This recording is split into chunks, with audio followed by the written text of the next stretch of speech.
Welcome back to the Family Movie Night podcast. This is episode 14, and in honor of the first time we are talking about a Marvel Cinematic Universe film, Doctor Strange, I wanted to ask my co-host, what MCU movie, or now they've got TV shows, so what MCU property do you hope we talk about next? Donnie Dorsey, what MCU film you want us to go after?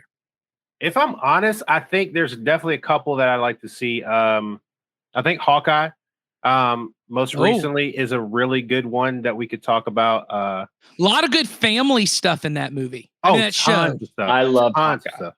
It was probably one of my favorites. I mean, just because it encompassed everything. Like it was a little bit of everything. So definitely would be the one I pick. All right, Sawyer Hewlett, what are you thinking? What MCU property are we going to talk about next?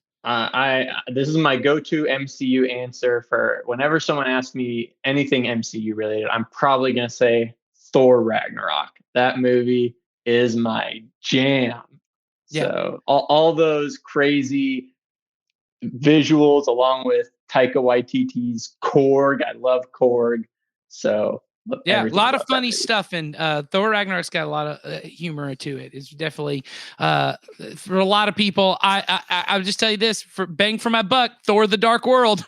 I'm the only one. I'm the only one out here standing Thor: The Dark World. So that's a good one. I'll say my answer for this is either WandaVision, which I think is just funny, beautiful, just very powerful, or Guardians of the Galaxy Volume 2. Which I can't help. I was running on the treadmill watching this movie, and when Rocket Raccoon at the end of the movie cries about how people still love people who steal batteries, I'm weeping, crying for Rocket Raccoon. The last 15 minutes of that movie, I am a mess every time. So there you go. That's our answer. But today we are talking about Doctor Strange. If you haven't seen Doctor Strange, this is a movie that is about a man named Dr. Stephen Strange, who, while on a journey of physical and spiritual healing, this brilliant neurosurgeon is drawn into the world of the mystic arts and becomes a superhero.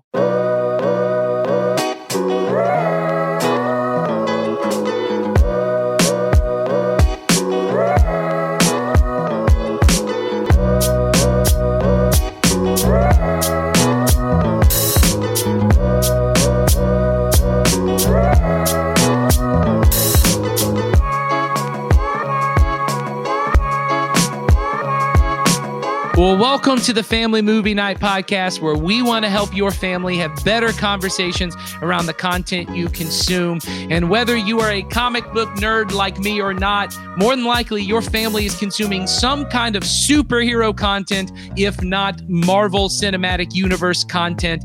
When I was a kid, I was the only person I knew who cared anything about Doctor Strange or Iron Man. But now everyone's talking about it. These movies are making multi-billion dollars at the box office. So we want to help you have better conversations about superhero films and especially about Doctor Strange. My name is Nathan, and I am joined as always by Donnie, my co-host. Donnie, what do we do on this podcast? Well, on this podcast, we encourage every family and community Christian to have a monthly movie night. It helps you with your children to build memories and start conversations that matter. The goal of our family ministry is to help you raise your children to love Jesus and his way of life above all other things. And we know that critical to that is for you to have a routine, regular time of connection and shared experiences that help you build some stronger relationships. And movie nights are a great opportunity to do that, because movies are not just like, an easy way to share laughter and joy, but even fear and sadness in an environment. But we also think they give us a chance to talk about what matters most to us in a way that's meaningful and memorable with our children. And, on this podcast, we want to not only recommend some movies that you could watch on your monthly movie night, but also give you some ideas of meaningful conversations that you could have with your children during or after the movie. And as always, we don't want this podcast to be just another thing on your list of things as a parent that you feel guilty about not doing. These movie nights are really, we just want to help it to be easier for you as a family to get together and to build memories and to share conversations that actually matter, that help your kids love Jesus and his way of life even more. So we're going to have some fun when we're talking about this, and we hope that it just inspires you to have some better conversations.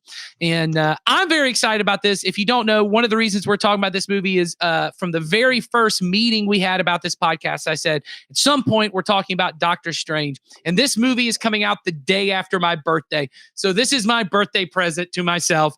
We're getting to talk about Doctor Strange. And I'll just go from the top, but what I love about this movie. One, I am as some might say, a Marvel zombie from way back in the day.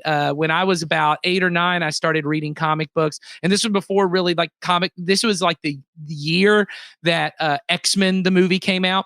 And I just fell in love, especially with Marvel comics, and kind of kept that love up until maybe like 5 years ago, still reading comics. And I have always just loved comic book stories, comic book movies, especially the Marvel Cinematic Universe. And so what I love about Doctor Strange, one is if you're not an MCU fan, if you've seen no Marvel movies, you can just watch this movie. You don't have to know anything about any other characters, about any other thing. You can just jump right in, know this character, get to know him. And it is just really fun, really phenomenal. I think there's some name drops, like they say the word the Avengers at some point. So if you know that the Avengers are a superhero team, that's literally all you need to know. And so this is a movie that does that. But as someone who just even though I love the MCU, there's kind of a sameness that people talk a lot because these movies are now kind of more like a TV show than movies. They kind of all have the same visual look. And this movie came out at like right in the middle of all of them. And it just looks like nothing I've ever seen before. There's no other Marvel movie that looks like this. In fact, even other Marvel movies that feature Doctor Strange can't really capture the magic, no pun intended, around the visuals here. Even the latest Spider-Man movie that has it, there's some moments where they sort of get it, but never even close to as good as this looks. So it's fun, it's really good, and it's really emotional. And it particularly for me, this is a movie that ends in a way that one trouble with superheroes is superhero movies certainly teach kids the way to solve problems is to go punch somebody in the face. And this is a movie that not only, even other movies like the latest Spider-Man movie kind of deals with that, but they're still punching people in the face. They still solve the problem by punching people in the face, just in a different way. This is a movie where literally the person ends the fight by saying, you can punch me in the face, but I'm not going to punch you. Yeah. And it just is a remarkably different kind of superhero movie, and for that reason, I love it. Donnie, what do you think just about the enjoyment of this movie? Well, first of all, one of the things that really I think I forgot about was the fact that how visually appealing everything about this, the way things are done. Like you said, it's different than, and it's not only just different from the other MCU stuff. It's just, I think it was so far ahead of itself in a lot of the things that it did, because I mean, I'm watching these things and like, I was able to to suspend my disbelief of certain things, of like seeing that, oh, well, that's like, it was so well done that I was like, oh, like I was so gripped by everything going on because of that. Well, and I'll say, I think, sometimes superheroes kind of end up being like this is a boy genre thing. I have 4 daughters. They love the Marvel movies, but they really love this movie. Every time we watch this movie, they're excited to see Doctor Strange. There's something about the fact that it's not fist fighting. Like it's this almost like dance. I mean, there's like a dance to the way that they do magic, and it's beautiful. Sawyer, what do you think about this movie? Yeah, I like this movie. Maybe my favorite, you hit on it a little bit, Nathan. My favorite aspect of this movie is definitely the visuals. I love, there's like 2 scenes that are some of the trippiest stuff in all of Marvel, matched only, got to bring it up again, Thor Ragnarok, matched only by Thor Ragnarok. But no, I love the visuals in this movie. I also love Steven's character arc, and Benedict Cumberbatch's performance, honestly, because it's a character that is very damaged. But what I love about it is he's not aware of his damage until later in the movie. And he gets like this movie kind of like the superhero idea starts when he gets in a car accident. But the thing the movie does a great job of establishing is that he's damaged from before that. You know, he has a heart issue that he has to get over. And that heart issue is kind of the issue of himself. He's a very arrogant person. And like, as a fan of the TV show Dr. House, I just love the first act because it's very much begging the question, what if Dr. House became a superhero? And I love that. But then the movie evolves and it becomes this question of what if this guy who loves himself decides to love others more than himself? And I just love the question that it asks of the character of Doctor Strange. Not many Marvel movies ask that question of their characters. Well, and I think important to mention at this point is the director of this film, Scott Derrickson. I remember watching an interview with him. He's most known for his horror films, The Exorcism of Emily Rose, Sinister, and he is actually a faithful Christian. He was actually at Fuller Seminary doing an interview about his filmmaking way he thinks. So this is a committed Christian who is making these kind of films. And I think that's what you just talked about there, Sawyer, is part of what I love is this movie, although it's about a character from the mystic arts who's a sorcerer and kind of all those things, obviously fictitious. So we don't have to worry about that. But it really has this and it's kind of, the character is rooted in kind of Eastern mysticism kind of stuff. But the worldview of the movie is very Christian in the sense that it's a worldview of a movie about choosing the pathway of death to life. Sacrifice leads to freedom. Like you said, I have to die to myself to love others. All of that is all over this movie.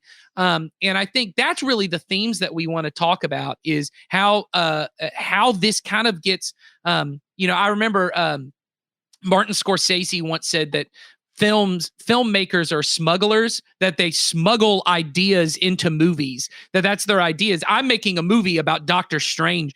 That's this, sorcerer, big budget Marvel movie. They have all their agenda of what they want to accomplish, but I'm smuggling in these Christian ideas of self-sacrifice and choosing to die to myself to love others. And I think that's such a beautiful thing in this film. So, Sawyer, why don't you start with our first theme? Because you've already kind of hit on it. What we think is a good theme for you to talk about. And I think this is kind of an all ages movie. I don't think there's too much objectionable in this movie. My kids, once again, love it. My youngest is 5, and they loved it. So, if you got kids that are into superhero movies, you can watch this movie with them. And the character of the idea that we think you should talk about is this idea of self-sacrificial love. That's really the idea. It's about sacrificing myself, obviously towards the end of the movie in a very literal way, but even in these small kind of ways throughout. And one of the ways that we talked about is he really has to sacrifice his pride, right? So this is an unlikable character who at the beginning of the movie is the most brilliant neurosurgeon anyone has, but he's unwilling to take any case where he might fail, right? So he ends up choosing, I'm not going to help people if it doesn't make me look good. So Sawyer, you want to talk about that? Yeah. So like one of my favorite moments in the entire movie, at least like character moments, is in the middle of the second act. There's this scene where Steven is really struggling to figure out how to do magic is the thing. And the Ancient One, kind of his Miyagi, if you will, comes to him to kind of help him out because he's like, I can't do this. My broken hands are why I can't do this and stuff like that. And she takes him through a portal to Mount Everest. And she's kind of just like, hey, isn't this beautiful and stuff like that? And she's trying to convince him, hey, you need to surrender to the magic. Like the magic wants to like work, but your self-image is what's detracting it. And the last thing she says to him is surrender, Steven. And then she walks through the portal and closes it before he can. And she's like, he has to get back on his own. And it's one of my favorite moments because it communicates this idea of if you're willing to surrender who you think you are, God is going to reward you. Okay. That it's one of my favorite moments in any MCU movie in particular, but especially this one. I just love the idea of that movie because it's like, it's this idea that God is waiting for you to be humble all like that's it. If you are humbled before God, he is going to reward that. And I love that idea. Well, and I think that's important because I think so often, so the character of Stephen Strange is this brilliant neurosurgeon. In fact, the reason he gets in the car accident is because he's on his way to receive this award for how brilliant he is.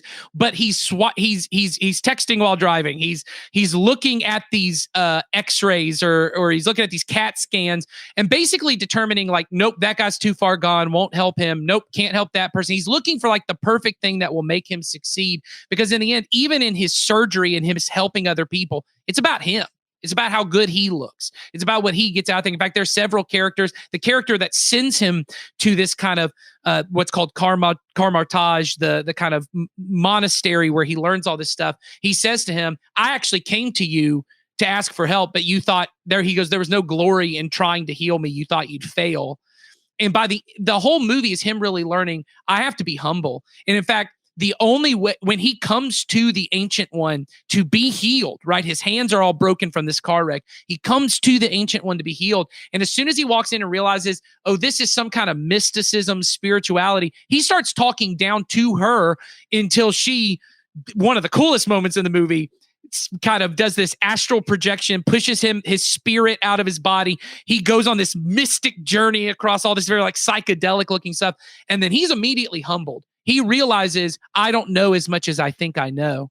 And being able to say to my daughters, like, that's what God wants us to do, is to realize we don't know as much as we think we know. We need God's help. Obviously, this movie is talking about mysticism and magic, and that's not what we're talking about. But to be able to say to them, like, look, for you to be able to get to the place where Stephen gets, where he goes, there's nothing I can do to fix me. I need you. Well, that's the path that Jesus is trying to draw all of us towards is there's nothing I can do to fix me, but you can. I will surrender to you. Now, that also goes to a second kind of point about sacrifice here, which Donnie kind of hit on when we were talking about this before, is really this idea of sacrificing control. Stephen Strange is this, once again, as you probably already tell, very type A. I'm always in control of everything, won't allow himself to ever let go. And that's that conversation you were talking about, Sawyer, where the Ancient One has this conversation where he says, I don't understand how to control this magic. And she says, you can't. And this is kind of the quote. She says, you can't control a river. You just surrender to it. You surrender to the current. You get it that this current is kind of flowing. Once again, that's actually very biblical imagery of the river of God, right? The streams of living water, that God's just inviting you to kind of surrender to the currents of grace and the flow of the river of God. And he has to learn how to surrender control. And Donnie, you were talking about this before. So why don't you talk a little bit about this idea of where he has to learn to sacrifice his control? Yeah, so like, I mean, kind of give like a brief overview and the idea of like who he is. Like he's just like Nathan's already talked about. It's like he's this expert neurosurgeon that for his entire life he basically could do whatever he want in the skill set, you know, and because he was that skilled at what he did. And he realized when he was in this accident and lost the use of his hands that had been for, you know, his moneymaker, you know, he had to figure out something else. And in order for him to gain more, like she told him, he had to give up more. But it wasn't giving up more stuff, because if as they're doing it, like he spends a lot of his money to the point where he's basically running out of money to be able to do all these things. And it came down to him going, if you would pay attention, it's not about what you're doing. It's about you're trying to control an environment in the world around you that's not yours to control. And he had to come to that realization. It's like, hey, look, you're over here trying to do all these things and trying to get the magic to work for you rather than do these things where it works with you. And I think that's a huge challenge for him. Yeah. Because for most things, he had a way of controlling it. Whether it was he could control who he was doing surgery on, he could control who was in the operating room with him, he can control all the aspects of it, but in order for him to heal, he had to let his body do what it needed to do. And he had to listen to that and let go of that control. And because when you're a person that knows how to fix something, but you can't do it yourself, it's very humbling. And he had to humble himself because he was like, well, I know what I should do. I I could just do this and I could do this, but nobody was capable of it. So he had to put himself in a position to go, okay, there may be a different way. And you'll see that kind of like later in the movie is that there's not just the ways that you think. Sometimes you have to look outside of your purview to see that the opportunities and the options are more when you don't put yourself at the forefront. Well, and I think what he ends up learning is he gains control by surrender. Yeah. That there are things in life I'm supposed to control, right? And this is a good conversation to have with your kids. Like, it's a good boundary kind of conversation of there are things you are meant to control and no one else is meant to control those things. Not even God will control those things, right? God wants you to be in control of your thoughts, your emotions, your actions, your words. Like, those are things you are to control. And God wants to help teach you. And the way you do that is you surrender that Jesus has a better way to do things than I do. Yeah. Right? Jesus's way of doing things is better than my way. And so I will surrender to that, even when it doesn't make sense. Because you see this with this very highly educated person, Dr. Strange. And I remember saying this to my girls. They said at one point, he's so smart. How can't he understand this? And I said, there's a way in which you begin to trust in your education rather than learning to educate yourself, right? Like you trust in, this is how I was taught to think. This is what I was taught to think the world looks like and how the world operates. And when he gets to the Ancient One, he's mocking things he doesn't understand, right? He thinks, I know enough about this because he said, I don't trust in chakras and all these, he's very condescending, mocking any kind of just beyond the material world, physical, things he can understand. And what she's trying to say is there's a bigger world, there's a bigger picture than what you see. Once again, very specifically, she is talking about mysticism and magic, but that once again is still a very biblical idea with this idea of we live, there is a reality, there is a kingdom that we can't physically see, but God is at work in the world. Yeah. And that if you will say, I want to live in a world where God is in control and God's way, that forgiveness does lead me to happiness. Forgiveness is not me losing, it is me winning. Because often the thing in front of us is that the thing that blocks us is ourselves. Because we're the ones that are generally the ones that are not believing what is the possibility of it. Like a good example is like when you see when Peter's walking on water, like Jesus says, hey, come out on the water. And for that moment, he's able to do it and he understands it. But the second he loses focus on it, he starts thinking about, wait a minute, I'm not in control of this, so I have to be afraid. Right. He loses that. And that's the same thing with this, is that once he realizes that I don't have to control the situation, I just have to understand that some things are explainable, some things are not explainable, and some things I just have to understand that I will not and will never have control over.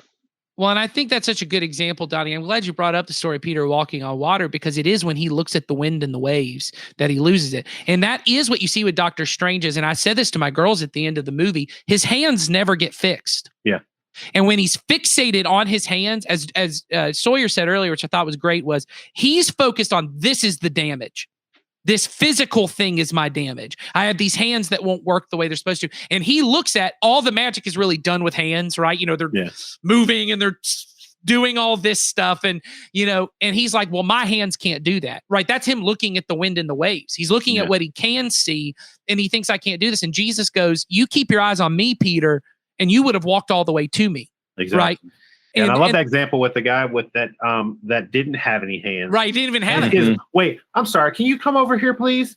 Yeah. And then he like removes the pieces and like he starts doing. He's like, and like you can see that moment from Dr. Strange going, yeah, I just put my foot in my mouth. All right, let's do this. Yeah. And the thing we get to tell our girls is, Dr. Strange is just trusting in some unseen force. Mm-hmm. We as believers get to trust that Jesus is who he said he is. And he proved that by rising from the dead. So it's not even like a blind faith thing like we're trusting that the real power isn't in us, right? That it's in Jesus. And we know that because Jesus rose from the dead. So I think that's great. I think another thing on this trust versus control is really what kind of gets towards the end of this movie is you find out that the Ancient One has kind of been breaking the rules, as they say. Like there's this natural order to things. Mm-hmm. There's a natural law. There's a natural order. And the rules are set up to make sure you can do that. And she's been what I don't even really know what this means, drawing dark energy or something from the dark dimension to keep herself alive, basically to stay eternal. And Mordo, who is Doctor Strange's kind of companion, he's the one who kind of he's basically a religious like zealot. Like he's just full on, what blind faith, the rules, I have to follow it. In a biblical example, he's very much like a Pharisee, right? Mm-hmm. He knows all the rules. He knows all the laws. And Doctor Strange gets to a point, because Doctor Strange eventually breaks the natural order by doing this time reversal, doing all this stuff. And he says, sometimes, I can't remember the way he said it, but it's like, basically, sometimes you have to do something in the wrong way to do the right thing, or something like that. I have to do the wrong thing to do what's right. And what it made me think of was just recently, Jason Collins gave a sermon when his question was, can doing the right thing keep you from doing what's right?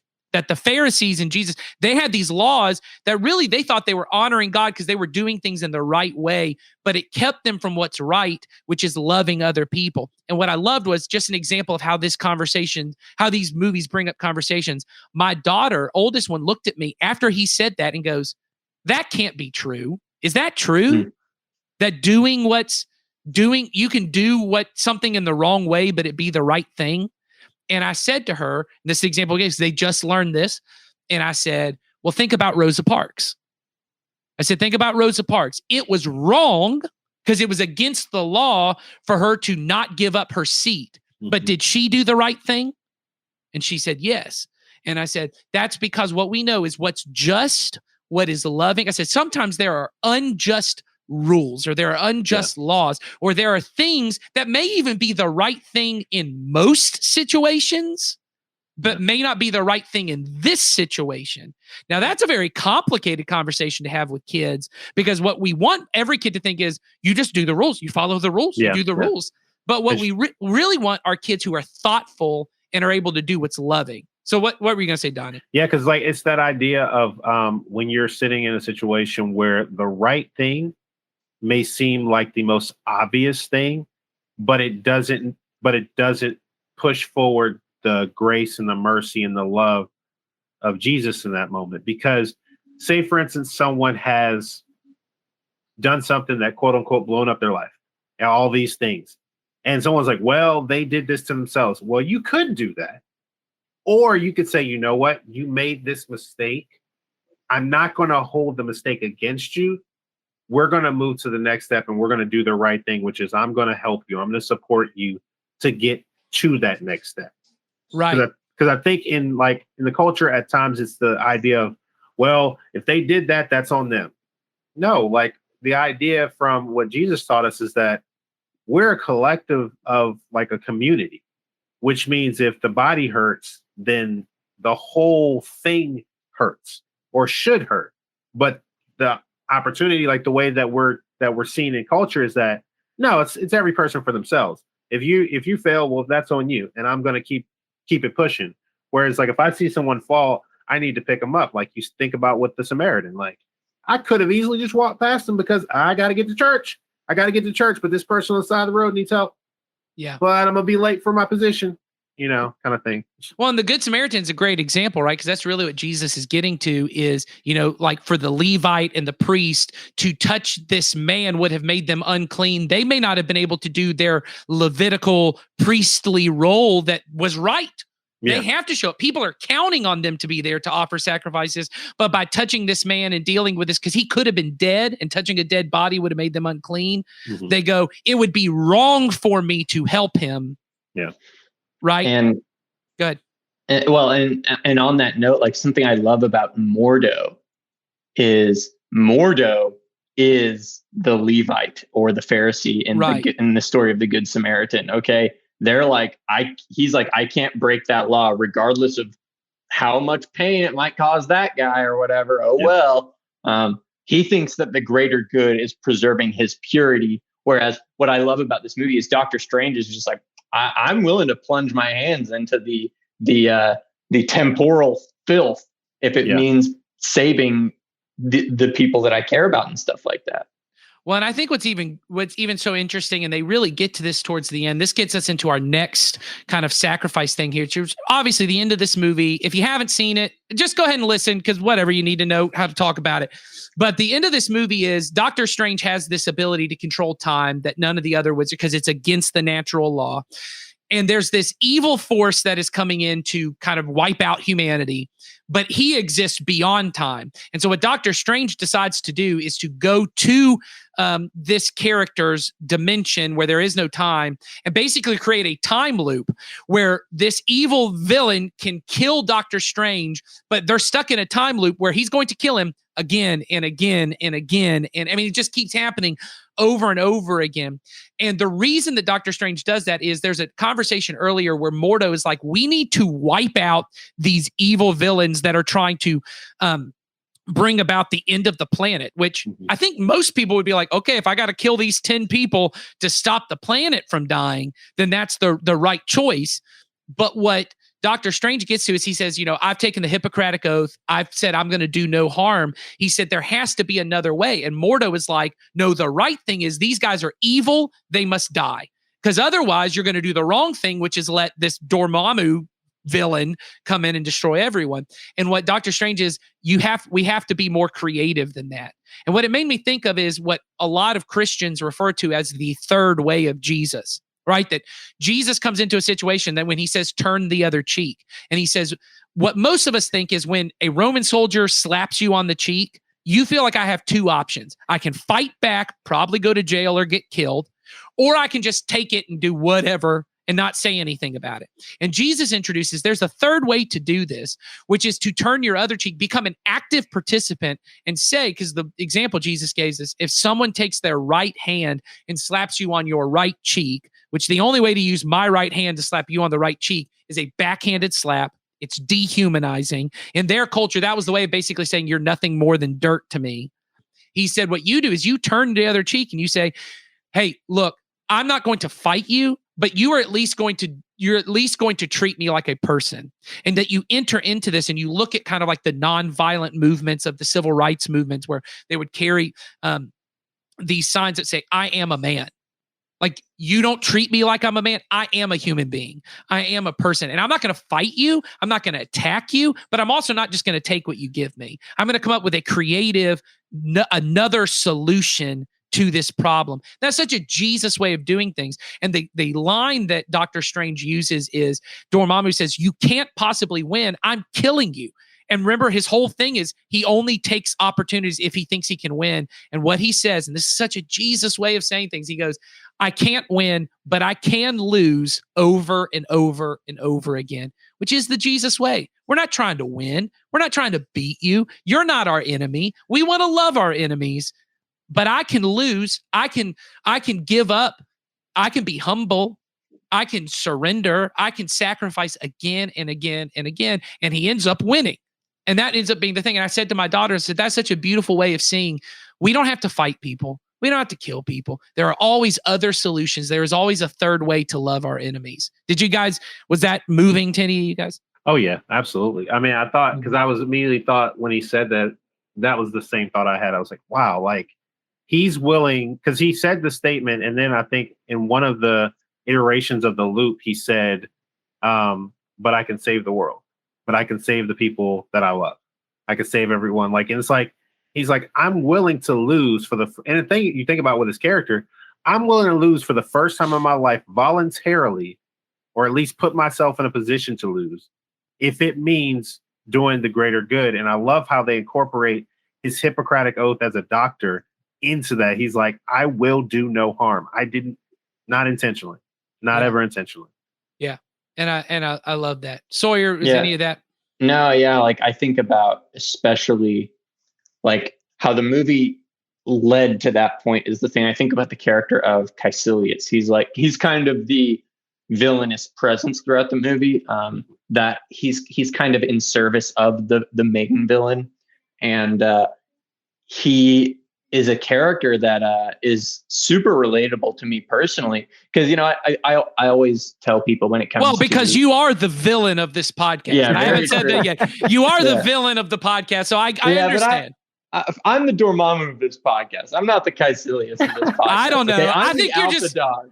I'm not the beta villain. I don't know, man. You're just walking around lopping off heads of librarians. Yeah, dude. Oh, okay. I'll take that. No, but I love that character because he like I always tell people like with Marvel, it's important to make sure that you identify yourself with the right character because you shouldn't identify yourself with the hero. The hero is the archetype and stuff like that and should be the goal and stuff like that. But like when I watch like especially this movie, I identify with Caecilius because I am very easily deceived and stuff like that. And that's kind of his problem is that he gets deceived before the movie starts and thinks, oh, because the law was broken by the Ancient One, therefore it doesn't matter at all. I can abandon it. And the movie is like, no, you've got to find that balance. And that's what Doctor Strange finds is that balance. But like that character is so aggressively selfish. He's the opposite of Doctor Strange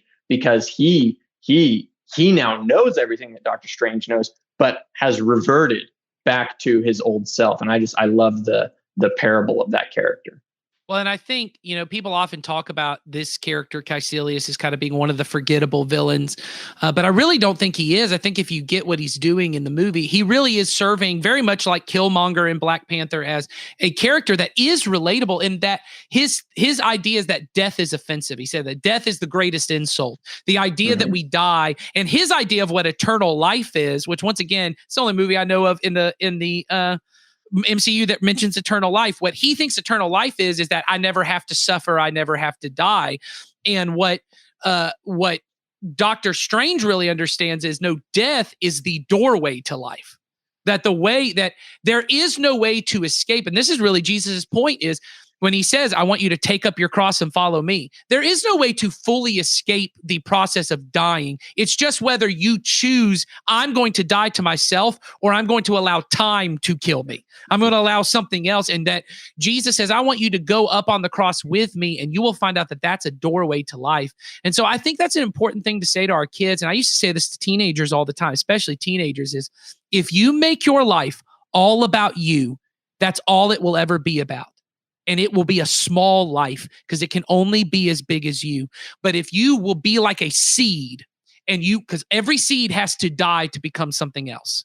And you will plant yourself in the streams of God, right? And you will allow yourself to blossom. You will become something you had never imagined before.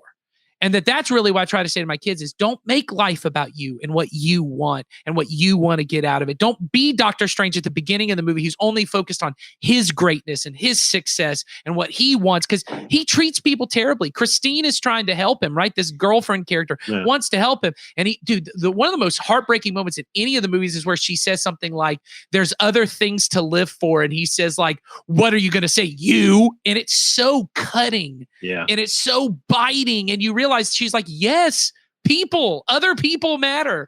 Yeah. And it's so much that way. So I think this is a great opportunity to have conversations with our kids about sacrificing our pride and being humble people, sacrificing control and trusting Jesus, and even sacrificing what we think of as our life and being willing to die to ourselves to be born again to new life. So since we're kind of wrapping up our time here, let's do lightning round. Donnie, you had talked before. I just want you to briefly talk about this idea. You saw a parallel between Dr. Strange losing the use of his hands and Paul, the Apostle Paul, losing his sight. Talk about that. Yeah. So like, I thought it was kind of interesting because like, when you think about it, like for the better duration, Paul was able to do what he needed to do and he could walk the path he needed because he had control of all these various things. But the one thing that would take him out of it where he was, it's the epitome of it is like he was blind, but not visually and once that was taken away from him, he had to slow down and look at the world around him and go, okay, I'm not doing this right.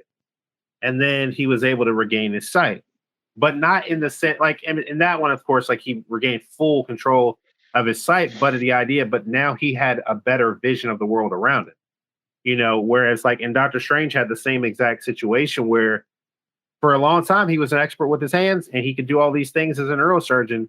And the second that was taken away from him, it forced him to look at the world differently. it forced him to open up his purview of saying, hey, oh, wait, it's not just about what I can do. It's about what I do with what I've been given. Yeah, I think that's great. That's a great one right there. The opportunity for you as a parent to tell the story of Paul. And if you don't know it, there's a great opportunity to look it up. I believe it is in Acts 9, but that may not be correct. I'm going to look that up. It's Acts 9. Okay, there you go. Yeah. So Acts 9. Sawyer, lightning round. What do you got for this movie? Yeah. We didn't talk about this, but I literally just want to talk about my favorite scene in the movie. We've talked about the really psychedelic stuff, but my favorite scene is, big spoiler alert. The Ancient One dies near the beginning of the third act is the thing. The Ancient One dies. And there's this scene where she's in the hospital and it goes into her astral form. And Doctor Strange actually sees that she's in her astral form. So he joins her in the astral form and they go outside and have one final conversation, watching like it's super slow motion. So you're seeing this lightning strike and while they're having this entire conversation. And it's a beautiful scene. I love every second of it. And both the performances by Benedict Cumberbatch and the actress of the Ancient One, they're just great. Yeah. I love that as well. Tilda Swinton is who you're Tilda Swinton. Jeez. Yes. Yeah. I don't really have anything to add that we haven't talked about. I love this movie for specifically the reasons that it talks about of surrender and sacrifice and choosing a third way. And I think just in particular for someone who loves comic book movies, I certainly don't want our children growing up thinking the only way to solve problems is to fight it out. That sometimes the solution to the problem is to surrender or to sacrifice. And this is a movie that normally in superhero movies, someone says, over my dead body. But what they actually mean is over your dead body, because there is no chance that I'm going to die. And this is a movie that really says the victory came over his dead body. It was his dead body again and again and again. And it is an interesting thing of I won't kill you, but you can kill me. It's just a very powerful thing. So anyway, that's really it. We think this movie would be a great opportunity for you to talk to your kids about some great Jesus-centered things: sacrifice, surrender, trust, humility. All of these are great ideas. So hopefully you get to have those conversations and you join us next week for our next episode.